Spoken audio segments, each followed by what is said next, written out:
L'inquiétude est omniprésente à la sortie des supermarchés en évoquant la crise de l'eau. On a pensé qu'ils ont retenu les leçons, mais à ce qu'on voit, pas du tout. Et là, on a l'impression que ça va s'empirer. La population augmente. Et ça ne s'améliore pas, forcément, oui, ça fait peur. Quand on voit aussi les coupures d'eau qui s'enchaînent, on se dit où on va, comment on va finir l'année. Je travaille dans l'éducation, comment on va faire sans eau, avec autant d'élèves qu'on a ici. Et le prix qui reste pareil, c'est toujours très inquiétant. Gérald Darmanin, du haut de la retenue collinaire de Combani, a souhaité se montrer rassurant. Je pense qu'on peut garantir que chaque Mahorais aura accès à l'eau potable, chaque enfant à l'entrée septembre aura accès à l'eau potable.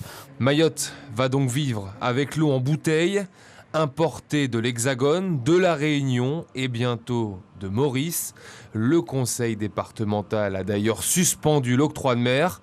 Conséquence, dans ce magasin, la bouteille la moins chère est désormais vendue 70 centimes d'euros. C'est 18 centimes de moins qu'en mars dernier. À partir du 15 juillet, il n'y aura plus d'augmentation des prix de l'eau. Il y a un décret qui va très bientôt sortir, il est dans quelques heures au Conseil d'État. Le bouclier qualité-prix se poursuit dans les grandes surfaces.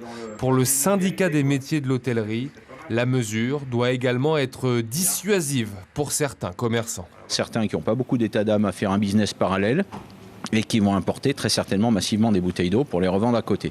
Il faudra donc que l'État soit extrêmement vigilant pour éviter une flambée des prix, une pénurie et avec quelques importateurs qui se retrouvaient à revendre en marché parallèle, encore une fois, les bouteilles d'eau à des prix trop élevés. Dans l'urgence, également la mise en place d'ici la fin de l'année de 2 osmoseurs.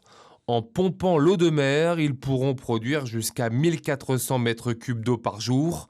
La consommation quotidienne dans le département pouvant atteindre 42 000 mètres cubes. Les géotechniciens sont en train de chercher le long des côtes de Mayotte pour trouver le meilleur endroit pour les installer. Parce que là, c'est un travail technique approfondi, des techniciens très spécialisés qui savent faire ça.